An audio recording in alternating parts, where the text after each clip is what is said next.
I'm Sarah Jane Mee. Welcome to the Save Me Masterclass. You're all here because you're a big fan of the series and you want to know the secret of its success. Well, who better to tell us than Lennie James, writer and, of course, star of the series. He plays Nelly. Nick Murphy, the director, is here as well, along with Simon Heath, the executive producer, Jessica SYKES, another executive producer on the show and Lennie's agent at Independent Talent, and Stephen Graham, who plays Melon in the series as well. Welcome to you all. Thank you for being here today. We're going to start right at the very beginning. Excellent. They're good. Let's start right at the very beginning because Save Me came to our screens in a very unusual manner. Lennie, start at the very beginning. Where did this all begin? I was in Detroit filming and I got a telephone call from Jess who said she'd heard from Anne Mensah at Sky asking whether or not I had an idea for a television series, a returning television series. And I thought, I don't know if I do, but I'll have a think about it. And I had a long weekend when I wasn't working, and there was another idea that I was working on, which was very long and highfalutin, but a small part of it was about a dad looking for his lost child. And I started kind of riffing on that idea. Initially, he was someone with a certain set of skills. He was like a special branch or some ex-special branch who'd taken to the booze. And I thought, well, I've seen that before. And then I thought I'll set it in southeast London and do a thriller there. And the minute I did that, all the characters opened up, all the story opened up, and that was the start of it. So that's the idea I wrote down and sent to Jess, who passed it on to Anne, and the rest is Save Me. Because just that's a very unusual way for something to come about. You know, the head of a channel coming to you and saying, we like Lennie, what's he got that we can work with? Because she'd followed his career from his early writing days. Yeah. Well, I think more and more the commissioning editors actually, we do talk to them directly because they will say, how do we get X, Y and Z on screens? What the difference was with this was that Lennie was in America and Anne rang me specifically to say, how do we get Lennie writing again? How do we get him to write a series? We'll do what he wants to do. And also I think after Lennie had talked to her and pitched the idea, she had there was one very, very clear note she gave, was that she wanted this central character to be very much it was all about him. And it had to be really front foot and a charismatic character right at the heart of it. And then after that, the rest was kind of up to us. And they were, the difference is sometimes at that point you'd go to, I'd have rung Simon at that point and said, do you want to do this? But actually we just decided we'd do it in a kind of very low-key way. We'd do it directly with the channel and Lennie could just go off and write it with no sort of fuss. Just write it directly with the channel, communicate with them alone. So he wrote the first episode, I think 2 drafts of the first episode, and then they commissioned a second episode, and then, blow me down, they rang and said, it's greenlit, at which point we panicked. This is real. Yeah, really? And at that point, actually, originally it had been intended to be, it was more than 6 episodes. We were kind of in discussion about how many episodes really it would be. And I, at that point, then rang Simon and said, Lennie had worked with Simon, of course, on Buried and Line of Duty, so they go way back. But also Simon and Kirsty, who worked with him, had been chasing me for a couple of years to write as well. So that was part of the reason why we went with World. It wasn't that they were just like, well, this thing's already getting made, we'll just jump on. They had been people who had wanted to work with me on the other side of the camera, as it were, from before. Well, let's take a little look and we'll then come back to how you decided on this story and this character. Let's have a quick look.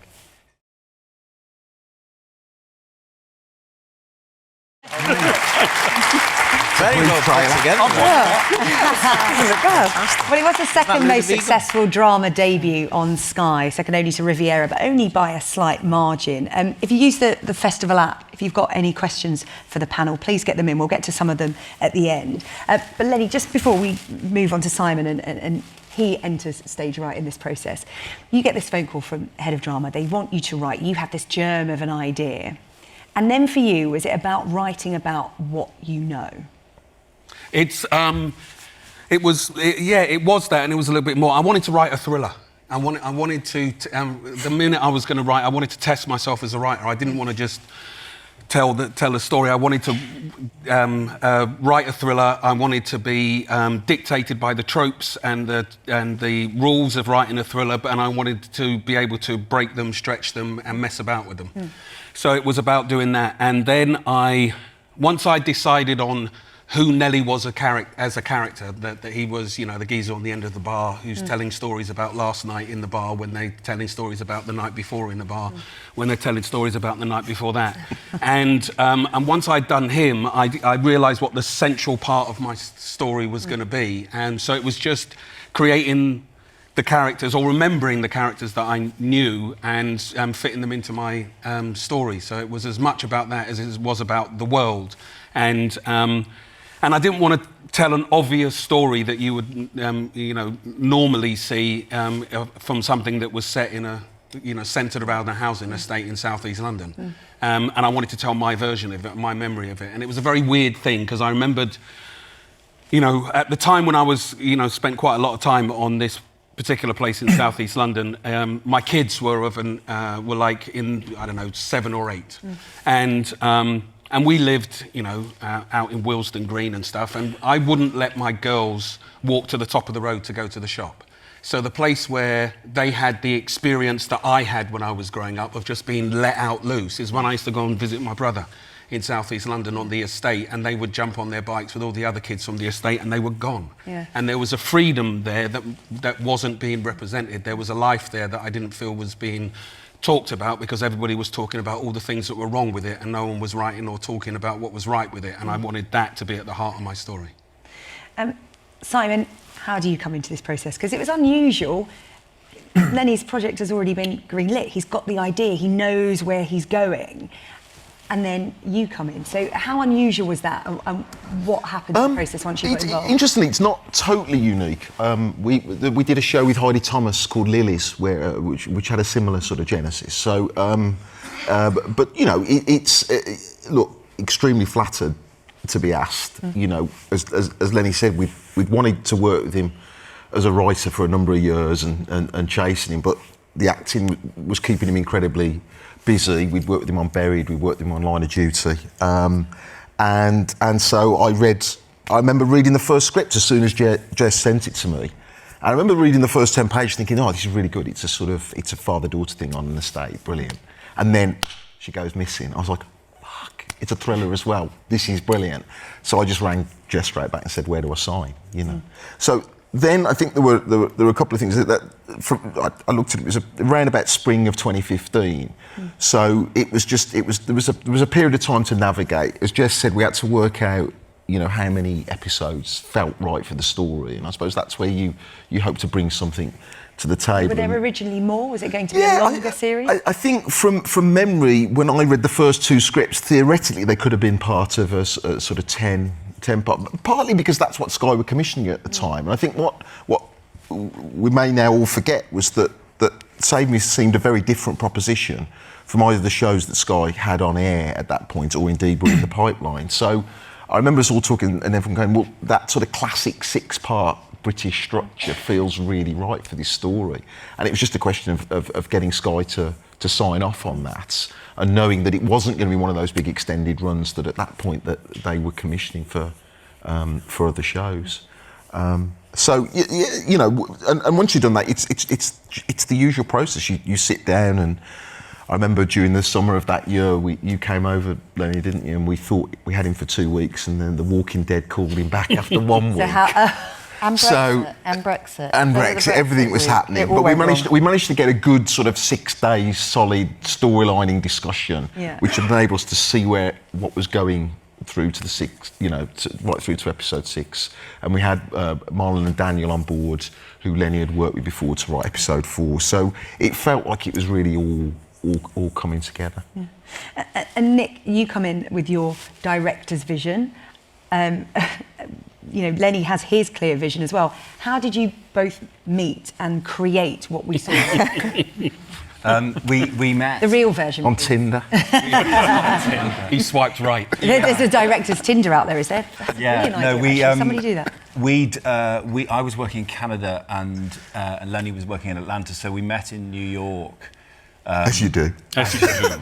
And got drunk together, actually, and talked about the project. And it became evident there that we had nothing to fear from each other. I didn't worry. We just knew that we were going to let each other have better ideas than each other and not be challenged by that, and that sort of thing. And ultimately, that confidence was replicated in the relationships we've had with each other, with the cast, with whatever. So that began over cocktails in Manhattan. But when I Cocktails in Manhattan. Cocktails in Manhattan to a pint of beer at the end of the only way night. of working, yeah. So I totally understand the state life. We're having cocktails in Manhattan. Yeah. Did we pay for these Writing drinks? about a South East London blues.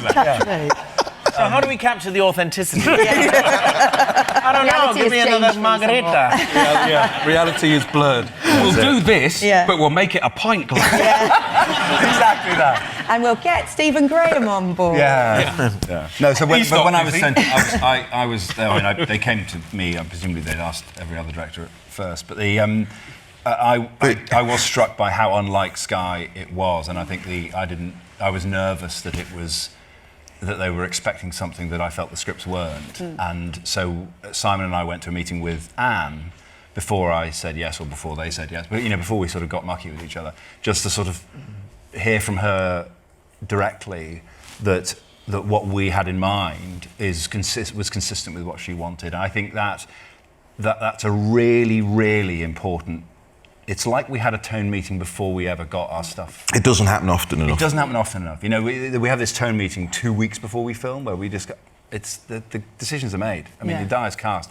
And at that stage, much earlier, I had the germs of what I wanted to do with regards to the sort of little vignettes of people's lives we see during Nelly's story. Because there's some lovely little visual quirks, like the couple forum. Yeah, they all evolved over the course of pre-production, and some of them were invented, some of them were things I'd seen in Liverpool as a kid. Not that I grew up in Bootle, but I would go through it to the cocktail bar and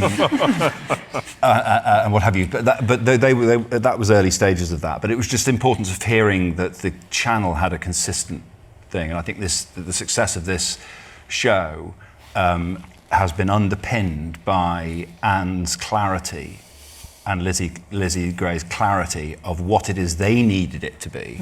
So we knew. We had the confidence going forward that there was no, the lights weren't going to come up at the end of a screening and say, what? That wasn't what I had in mind. So they wanted it to look They were different to everything else on Sky, Jess, and they wanted it to look real. Yeah. They were clear right from the get-go, right when we delivered, Lennie wrote his outline and pitched it and wrote the first script. It was a total consistency, is that what we wanted to do, the whole thing's married. What Lennie wanted to do was something which actually felt truthful and authentic and wasn't about what was, as he said, what was wrong with the estates. Wasn't, even though the story becomes very dark, in essence its characters have life and they're real people and real lives and homes that they love and friendships that they love and they laugh and they drink. And that was her whole thing, was she didn't want it to feel like a kind of traditional British sort of dour, rather grim. Grimness on the estate. Ain't life grim. But not make it like a sitcom. Not make it bright and colourful, because we're slightly nervous about our subject and we're trying to reassure you that. And that was the balance the project had to strike. And at that meeting, Anne said that one of the main priorities for her that it's distinctive. And Anne and I have spoken about this since. Every commissioner says their drama wants to be distinctive, they want their drama to be distinctive, but they don't really follow through on what the implications of that are and how to deliver that. And it's not like we know the map and no one else knows the map, but trust in, and perhaps we'll talk about this, the nitty-gritty of that, but trust in the filmmakers is how you retain distinction. This sort of trying to make it for everybody, trying to worrying too much that some things might put you off, some people might alienate you. Is Nelly likeable enough? Shouldn't he do nicer things? And all of this sort of stuff chips away at that distinctiveness. And I think that's something that Anne was never interested in doing. Let's talk about casting, because Lennie, obviously, you're busy acting, you're writing this, then you're starring in it as well. And you also decide, just for a challenge, to get the other busiest actor on the planet involved. Talk me through the casting process. Did you have Saran Jones in mind when you were writing it? Did you have Stephen in mind for his role? No, it was it's completely the opposite, actually, with both of those. When their names were suggested, I was like, that'd be nice, but they'll never do it. You know, Stevie's going to be too busy, and you know, we'll never get Saran. So it wasn't. I didn't write it in that way at all. And again, I was in the States when the casting was going on, so a lot of it was down to these three, really, and Jill Trevellick, our casting lady, who went above and beyond, really. I mean, I had set one rule, really, which is that I wanted the people in the pub as much as possible to be authentic Londoners. And then we cast Sue Lynch, Who is Irish, and couldn't be more. And she just blew us out of the water. And I'd known Sue for years. We did a play years ago back at the National, and it was Jill. We had a really tough time finding the right person for It was, space. wasn't it? Because it was possibly the hardest. She was always coming out, and we had some really great actresses in there. But there was a get out my pub sort of East End thing hanging over us. We had to.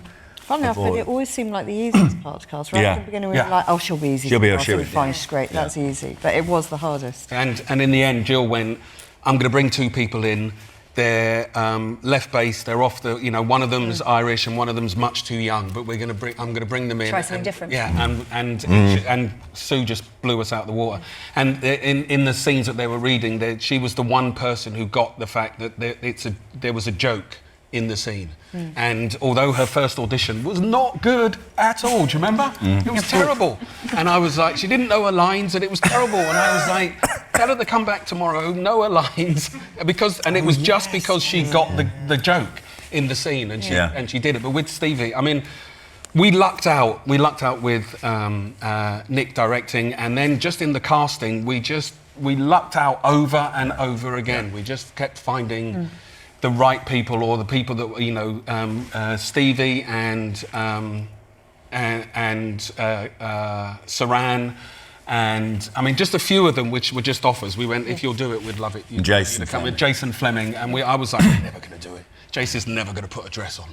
And that was a prerequisite. Yeah, he said what he described the part, and I said, Lennie's written it. He said, well, that's great. And I said, you'll need to shave your legs and wear makeup. He says, I'm in.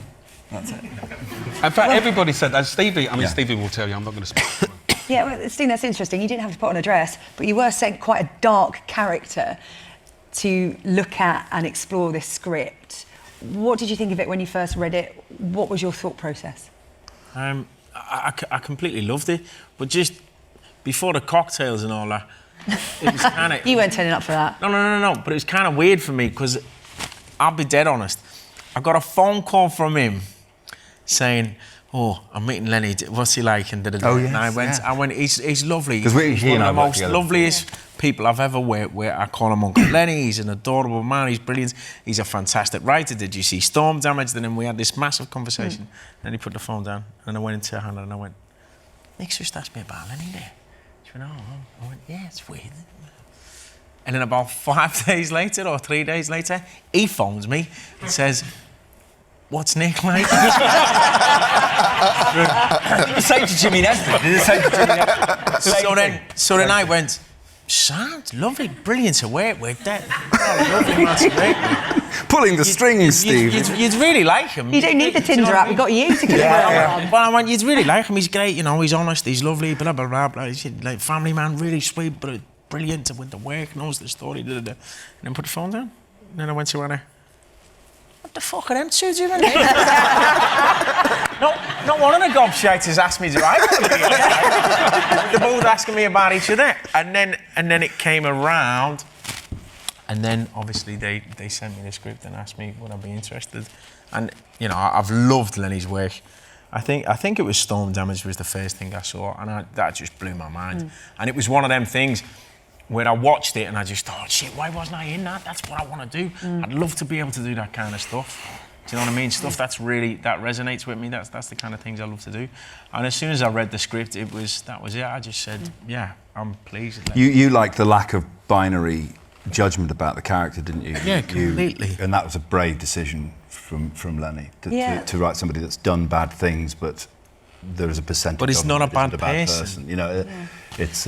Because that probably is one of the elements, Lennie, that audience will have found the most uncomfortable, because Mellon is a man who has done very bad things, but there is no judgment on him. And you But he hasn't done bad things. Yeah.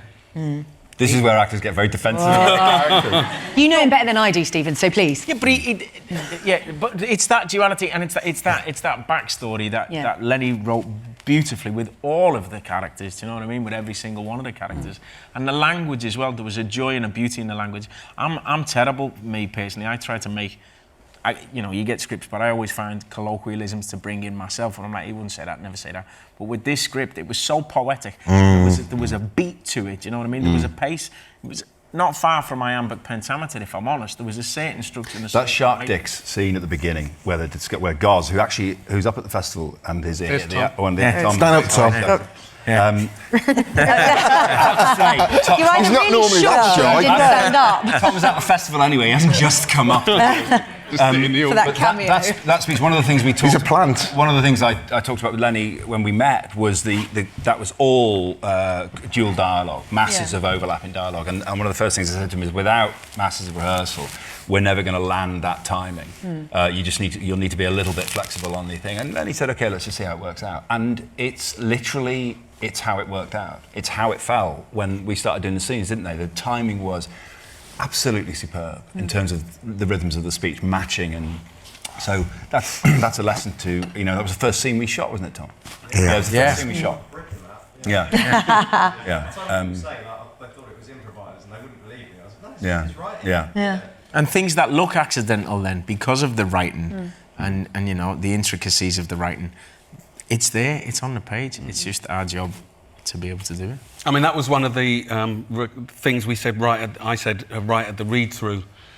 After we did the first read-through, I said to everybody that if we're going to do this in the amount of time that we've got, people have to come knowing the lines, because you can't get it done quick. unless people already have it in their head. You can't be fishing for it, because the moment is going to be gone. So also, we have an on-set policy. I had an on-set policy where the actors will come dressed and ready, and we start to rehearse, and it's not like they then go back to their trailers while we lay track and all that sort of stuff. The energy dips and dies, and by the time, frankly, when they get back, we've reblocked it anyway because of the track. So with this, they came on set and we start rehearsal, and then Chaz Bain, our DOP, would just sort of slide in with the camera alongside those rehearsals, and then just have a pass where we shoot it and a pass where we shoot it.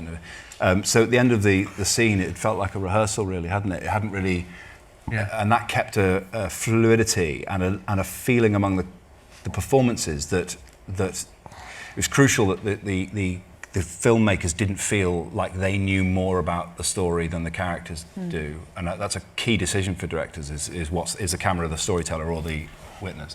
But likewise, the actors didn't ever really know how the scene was going to play, and these two, particularly Steve, is amazing at just in the middle of doing take 5, just doing something completely different.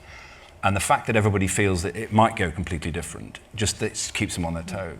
Plus, character 1 is working really hard and is on it, and that's a wake-up call to the rest of the cast, because they're thinking he knows all his lines, and so there was an energy. Write them. True. You've lived Had a it. bit of a head start. But there's that kind of, and it's a credit that you do it to the piece, and as an actor, everyone, it goes without saying, you should turn up and know your lines. But there is that kind of, when you know that you're under that kind of, not pressure, but the intensity that you're going to be working under, you do come completely prepared, so you're able to play. And I got a note from him about 10 years ago, which has stuck with me. It was a beautiful piece of advice that I've carried with me ever since. And it's kind of, you play the scene and what is in the scene, but he gave me a brilliant note, and it's about thinking the moment what happened before the scene.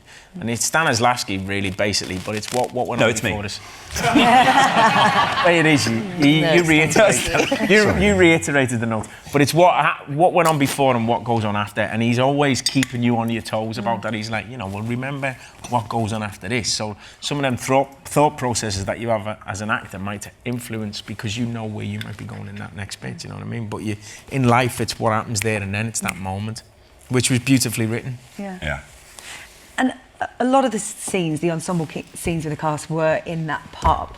What was that like? Because obviously you talked a bit about casting certain characters and struggling to find them. And what you didn't want, I'm sure, because when everybody thinks of a boozer in East London, they think of the Queen Vic. No offence to the Queen Vic, but that's probably not what you wanted to create. So how did you go about creating that as the stage for so many dramatic scenes? Lennie? Oh, sorry. I was thinking about what happened before.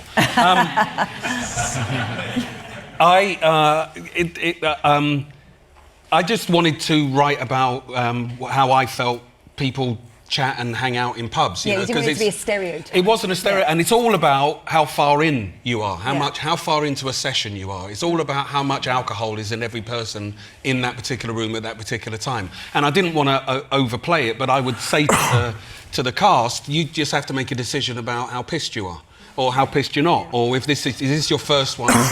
And a lot of the time, when we were doing the scenes, we'd kind of go, we're like 5 pints in, everybody. And that was the level of where we were playing from. So, and people defining, everybody was, slightly in relation to who they were in relation to Nelly. How close, whether they're good mates with him, whether they're passing mates with him, whether they're fucking him. It was, excuse my French, it was there were a few of those. There were a few of them. Much more than he deserved. And but it was about that, and it was about creating our pub. It wasn't about creating a pub. It was about creating our pub. And actually the location really helped because it was a real working boozer. And it was and it dictated the way we told the story. I remember Lennie saying to me, it's a Millwall pub. And I went, oh yeah, I know what you mean. It's that sort of traditional white working class community that's starting to develop and change. But that pub sort of stands uniquely because everything was knocked down around it. And they allowed us to come in and film. And I mean, actually, from a production point of view, massive challenges. Because you've got the windows to deal with and the lighting and the aggravation you had to set up. That then at the weekends they needed the pub back for the locals. So a lot of aggravation, but I think it pays off because you get a greater authenticity on screen as a result. And I was kind of clear about what the pub was. It was an estate pub, years and when the estate was first up and running, the estate would have had a church, the estate would have had a youth centre, a community centre, would have had a shop, and it would have had a couple of pubs. Community hub. Yeah, community hub, and all of the other things have gone. The shop's gone, the church has gone, the church is a bank, and and the youth centres and the youth centre's gone because they're not, and all that's left is this boozer, and it just serves the people who live in the estate. There's no walking trade past it. You go to this pub because you live on the estate, and that was the only thing outside of creating our pub that we set up. It also helped that there was a slight divide, which was in the script always as well, that the students were slightly set apart in the pub from the locals, is that there was, so in the location that we found, there were sort of 2 saloons, which again did have its own challenges to kind of shoot in, but it just had that, gave them a separation, which was important to us. I love the challenges that real locations give you. I like being sort of bullied a little bit by real locations. I think it brings a sort of verisimilitude to things that you couldn't design on paper quite. But I think there's this the pub exemplifies a broader approach of the project, which I think is too much TV I see gets wrong, in my opinion, and that is too much television is made as a sort of from their touchstone is other TV. And I think you're sort of basing that on other TV. And everybody making programmes, they're all professional people, and they want to do what they think is right and what is expected of them. And actors are no different.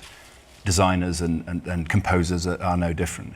They will, unless they are liberated from basing their decisions on, because they know I'm in this genre, this is what we do in this genre. And we talk about the toga factor. If you put an actor in a toga, suddenly he will start to talk like this for no reason, because he thinks he's expected to. unless as a production we had liberated the cast to say, don't base yourself on your performance on where you are in the cast list, because character 20 is the most important character in that character's day. And don't base it on anything else you've seen. Confound expectations, because what struck us about the scripts that Lennie was giving us was I couldn't see any 5 seconds where I knew what was going to happen next. So we conducted the scenes on never ever suggesting, being able to pause at any point and say what you would not be able to guess what happens now. Whether she leaves the room, whether she stands up, and so down to the microcosms, just to not base ourselves on a TV show. And when we were on set, being honest with each other to say, I'm going to restructure this. This feels like a TV show. We've just gone down a path that's just the first available, and we need to be careful just to mix it up. So, and that went for design, for the composer, and any of those decisions. Say, let's not base it on anything that's we've seen. And Stephen, did that give you freedom in your character? Yeah, completely. But going back to the pub as well, the scenes in the pub were a lot of fun because that was the time when we'd all be together. Yeah. And I think, I'm not 100% sure, but I think we tried to shoot chronologically as possible in the pub. As we could, yeah. Which was great because we had this great time together, and by the end of it, there's this horrific kind of set to in this standoff that he has with the other character. But that environment was great to play in, and it was the kind of moment where we'd all be together. So you'd really, you look forward to every single day. Do you know what I mean? Working on this particular job. But those moments were like, oh, we're all in the pub today. What was it? And it was great. It was like, you'd be off doing certain scenes, but now you'd have a chance to be together. And it was that's what really made it feel like that atmosphere. It was like, oh, we're all together today. Well, you'll have a right laugh. And that's what you go to a pub for. Do you know what I mean? To meet your mates, to find out what's been going on. So it felt like that every time. And actors who weren't in scenes would stay in. Yeah, lovely. What's the name who became? What was her name? Brenda. Yeah, Brenda. One of the extras, she just became our granny and stayed in. It's like, even though she wasn't in it, she'd just be sitting That's why they gave her a line. She had a line in it and everything. Hang around long enough, you get a line in it. Brilliant. Yeah. Let's talk about the ending, because that was contentious. And it's interesting, Lennie, you said you set out to write a thriller based in what you knew and understood. And you wanted to be true to the tropes and the twists of a thriller. But we didn't get a neatly tied package at the end, did we? No, because it wasn't the end. Oh. And it was never meant to be the end. When Anne phoned Jess, she asked for a returning television series, so it was something that was coming back. So, and I was very clear with everybody right from the off when I kind of pitched the idea. I said to them, I didn't tell them right away, but I know exactly what happens at the end of the first 6 episodes. And then when it came to the point of saying what was happening, I said, this is what it is, and this is where we're going. And in fact, it was the only time we had any kind of argument or disagreement or questions from was are we sure about the ending? We weren't happy. And the answer was yes, I'm fucking sure. We weren't sure. We weren't sure. I was going to say, let's take it down the line a little bit. Who agrees with this ending? Full disclosure. Full disclosure. It was interesting. Intellectually, I agree. The initial reaction was he's right.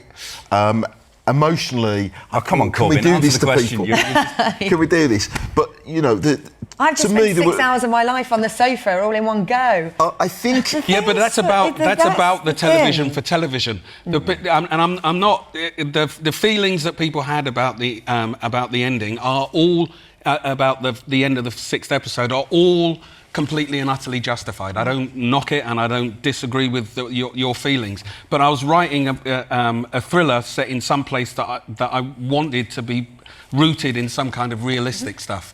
And actually an ending whereby on one level, Nelly is on an impossible journey. It's the thing that Claire says to him about what Halloran has said to her, which is, without him going on this thing looking for his kid, he has no connection to it whatsoever. He's not her legal guardian. The police don't have to include him in the investigation outside of him being a possible being guilty of the crime, a suspect.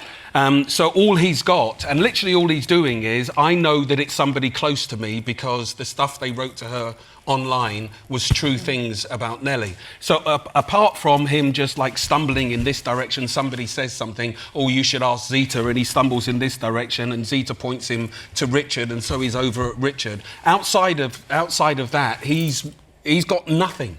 And it's about this, it's a story of redemption. It's about this man who is learning to have feelings and a notion of what it is to be a father to a child he may never meet. And the realistic ending for that is he's not going to find her. So if I had written the expected television end, which is, and then he turns around a corner and he goes into the caravan place and then he finds his kid, that's not real. That's television. And I wasn't writing television about television. I was writing, if you're coming on this journey and I'm taking you on this emotional journey, it's going to punch you in the gut because that's what happened. And that's life. More often than not. That's I was worried it was too, and I evidently am proved wrong.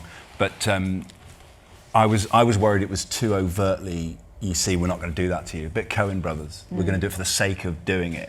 And Lennie convinced me that wasn't the case. You were always for the ending, weren't you? You were always pro. Well, I always felt if you're going to write, if what we were clinging on to the whole way along is it authentic? Is it authentic? Is that a trope? Is that a kind of TV technique? Is that the expected version? Not to be unexpected for the sake of being unexpected, but if one's going to tell a sort of authentic story, then actually you've got to see that right through to the end.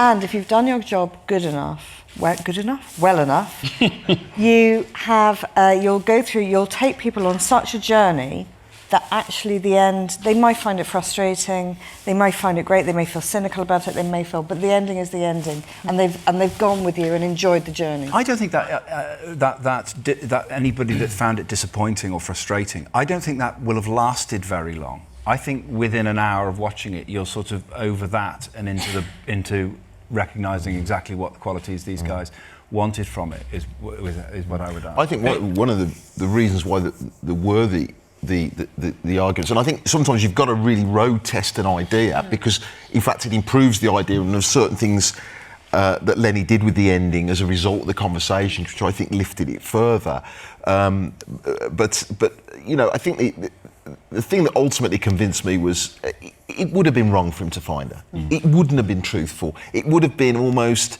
you know, we know lots of real world stories of missing children, for her just to turn up. You know, in the end, it would just, have undermined. and there would have been, I think, far more unhappiness about that ending. But again, it was extremely... But again, I think it's a testament to the power of the writing that emotionally you wanted it to be in that caravan. Yeah. Because you were so invested, you know, and that's Lennie's writing, that's Nick's direction, that you just, you know, whereas if it hadn't have been that, oh no, that's fine, that's a good ending, that's no problem. But you were like, you know, and that's how we all felt. Well, and as an audience member, do you know what I mean? Watching it as an audience member, yeah, you did want him to find her, but I think it's so authentic to his character, to the character that we've been following for these past 6 hours. Who there was no way he was going to find her, but that's it. You know, he found someone. Yeah, and he found through his tenacity and his conviction, he found somebody else's child. So he did save someone. And himself. That's the other thing. Himself. And his redemption was for himself. But he was never going to have an emotional relationship with that girl because he never knew that girl. Yeah. But he did save someone, and that's it. How much... Obviously, you had this big discussion about the ending. But how much did that play on your mind, and the way that you conducted the drama over 6 episodes? How much did the fact that people binge watch television now play into that? I mean, I watched it pretty much in a week. I know some people, we were talking about this earlier, it was the week where there was a really bad snow, so some people watched it in 24 hours. Yeah, we had 40,000 people watched the whole thing on the first day. So and I felt like my mum at that point, who used to make Sunday dinner for me every week in Birmingham, going, do you know how long it took me to make that?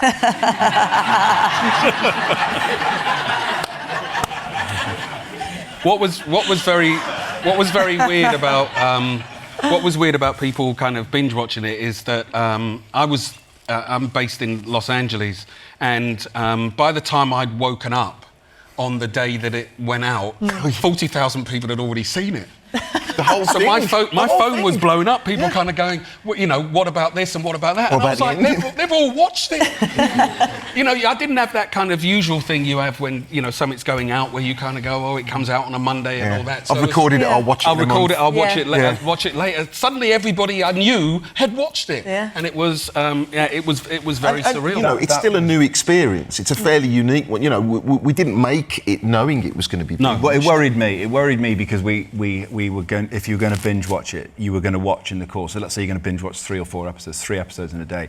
You were going to be in the pub for 40 minutes.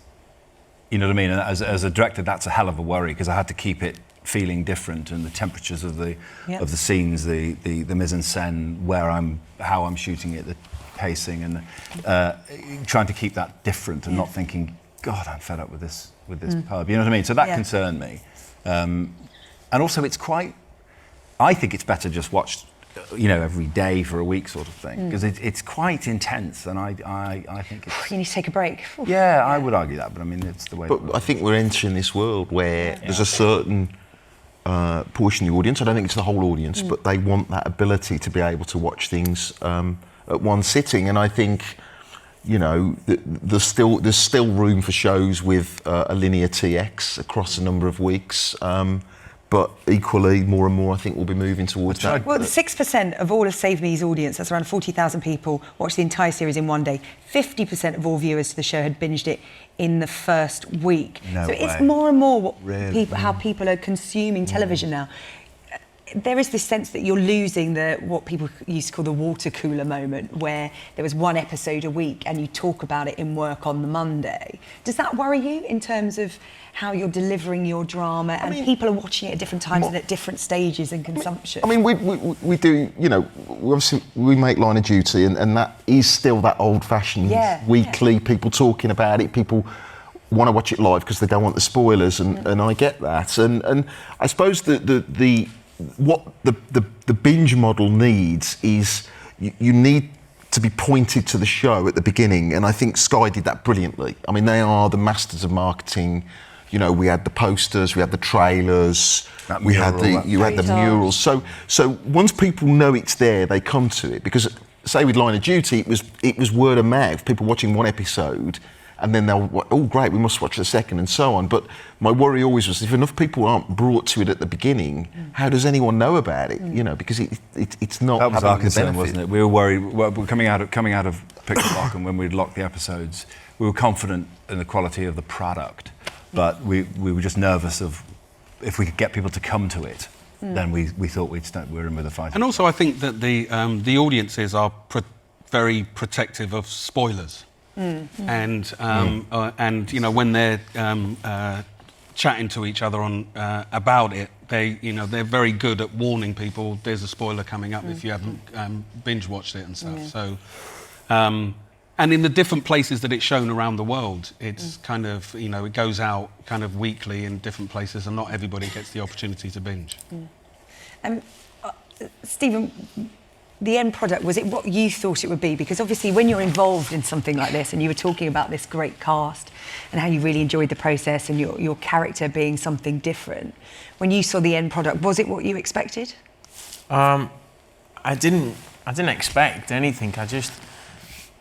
It was great because there were so many characters and so many different stories throughout the main story that when I watched it, because I hate watching stuff that I'm in, because you're always super critical of yourself and your own stuff. You always think, I should have done that better, or I shouldn't have done that. Why did he make me do that? Why didn't he make me do something else?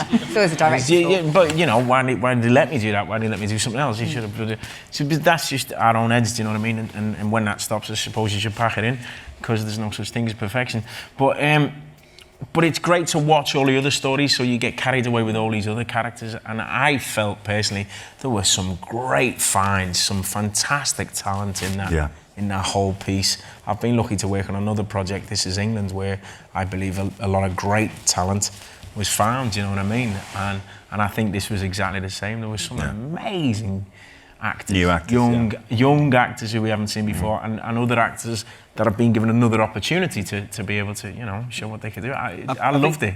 I think it's one of the things I'm proudest of is the kind of collective responsibility that was taken of the cast for their characters and for the support of other people. And it was one of the things we had said to the cast that was important to us is that, as Nick had said, you don't come in like you're number 20 on the call sheet. When you're, you know, we can leave this pub and follow Melon, but we could just as likely leave this pub and follow Luke or follow anybody. So it's not about playing like, well, I can't talk over that person because that person's higher on the call. Everybody's there. When they're in the pub, it's everybody, and everybody took a real kind of collective responsibility, and also partly just because of the time scale in which we were doing it and my commitment on this, the other thing that I do.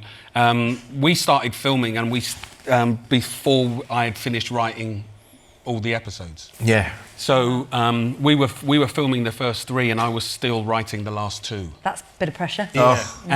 But it was pressure and it was crazy and I wouldn't do it again. But one of the things it did do is that when I was writing episodes 5 and 6, it wasn't, Luke was Alex. So I knew him, I knew what he sounded like, I knew what it was. All the characters had real faces. At that point, I was writing those 2 episodes unlike I'd written the first 3. So it made it easier in a way? On one level, yeah, because I knew what they sounded like. I knew, because originally Melon wasn't Stevie Graham.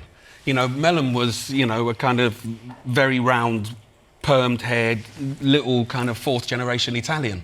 And now it's kind of... Come se dici? Amore, ne rompami i coglioni. That way. But, I still am. But, so in my head, that's what he was, as the original character. But when I was writing episodes 5 and 6, it was kind of the Melon that Stevie Graham built. So that idea of those of every character being equally important is a lot to do with why I went into such lengths to get these vignettes of people, their other lives. I wanted this sense that you could just hop track and follow the lives of these people dancing in the courtyard, or the man in his pyjamas coming back with his shopping, or whatever, the Tai Chi man who doesn't care that he's arrested. So in the middle of his arrest, there's another life over here and he doesn't give a shit whether the guy's arrested. You could go and follow. And that prevailing attitude that these are all interconnected. And all then we ended up, I'd shoot Lennie on different on different lenses to everybody else, just to get a sense that there's a different grammatical relationship between him and the camera. But other than that, we just happened to be with him for the most part. Well, it's no secret there is series 2 in the pipeline. It's been nice and chatty so far. This is the bit where you sit back and clam up a little bit. What can we expect? Because obviously the ending, you've explained that in terms of, in your head, we're going to be other series. What can we expect from series 2? Does it pick up where it left off? Who's going to tread carefully might through not. this one? Might not. Oh, yeah, exactly. Maybe. It's a musical. Steve's character is now Italian. We're shooting it in the Maldives. Yeah. What I can say is it's Nelly is still looking for his kid.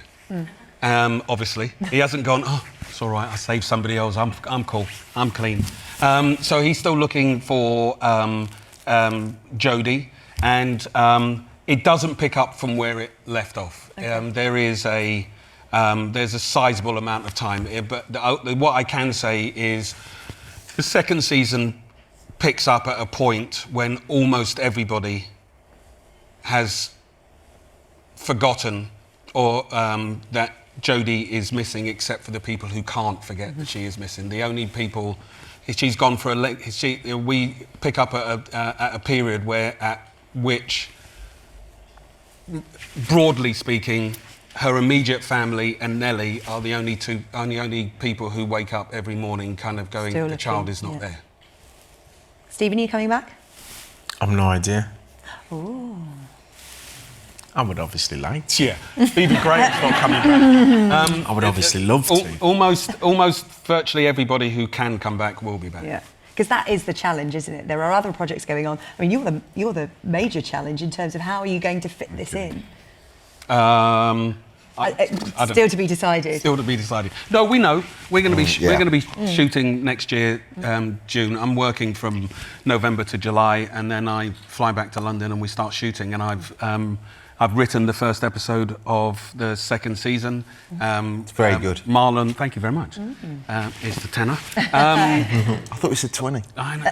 You haven't finished saying what you're saying yet. Marlon and Daniel are coming back, and we have one other writer coming on board. So I'm getting a little bit more help with the second season. And do you know where you're going with it, or is it still? Yes, very I do. much I know what the ending of the 12th episode is. Yes. Is there going to be 12 this time? No, this will be the 12. end of because we're doing 6 more. 12. And has it been commissioned for a third series? How long does this run for, do you think? I don't know. We haven't been commissioned for a third yet. Not yet. Okay. That's the challenge ahead. Let's have a look at a few questions just before we go. This one's for Lennie. How did it come about that you would star in something you wrote? Did you always have yourself in mind for the main character of this drama? It's an interesting one, really, because yes and no. So I wrote it, and obviously it was a part that I quite liked to play. I would, I'd say to people that I think I should be on the list of possible people to play that part. But because I was busy on the Walking Dead, I didn't imagine that I would have the opportunity to play it, in all honesty, and I didn't want to stand in the way of it happening. Yeah. So for the first couple of episodes that I wrote, it was very much with the thought that somebody else might be doing it.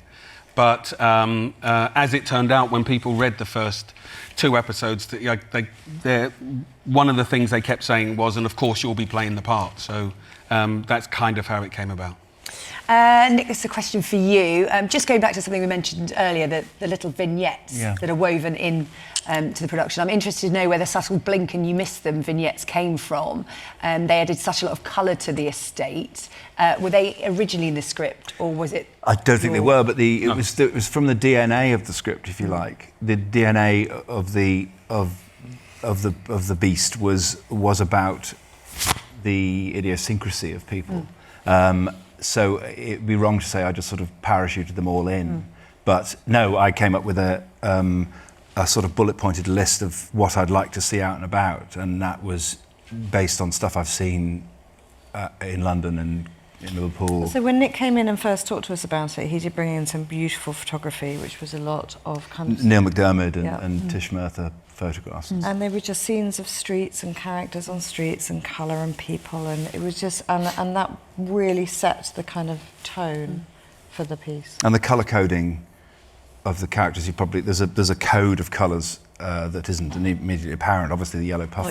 All characters have their own colour, and that is sort of at play during it. So when Gav feels that Nelly is onto him, he's wearing yellow headphones, and there's a sort of that came from a lot of the colour hit ideas, rather than making it like a sitcom, making it really everything too zany. And why did you do that? Why did you feel that was the colour thing was just for fun. And to keep vibrancy in an image that doesn't look like it's trying to be vibrant.